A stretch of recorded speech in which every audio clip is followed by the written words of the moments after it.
Yes, vihdoin me ollaan täällä, eli Suomen huipulla.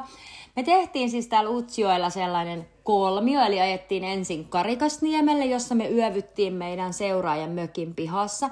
Kynttilät toivotti meidät ihanasti tervetulleeksi. Tää Karikasniemi on pieni kylä, täällä on vain 300 asukasta. Sitten me ajettiin Tenojoen vartta pitkin Utsjoelle, ja tää kutsutaan Suomen kauneimmaksi tieksi.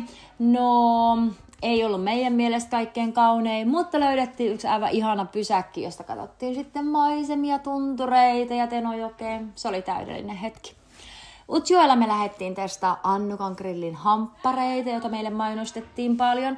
Käytiin kylätalon Kiisassa ja sieltä löydettiin vähän akuankkoja ja sitten käytiin uimas Nisulammella. Lähdettiin matkaa Nuorgamiin ja siellä me ensin vierailtiin taiteilija Mirjami Kinnusen ateljeessa. Sieltä lähti semmonen ihana lautanen meille mukaan.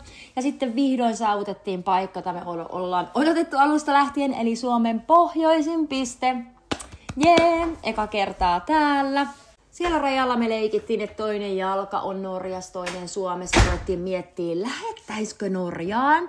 Ja niin, me lähdettiin siitä lisää toisessa postauksessa. Lähdettiin takaisin Utsjoelle ja pysähyttiin vielä kirkkotuvilla ja Utsjoen kirkolla. Se oli aivan ihana paikka. Ja sieltä sitten jatkettiin seikkailua kohti Inaria.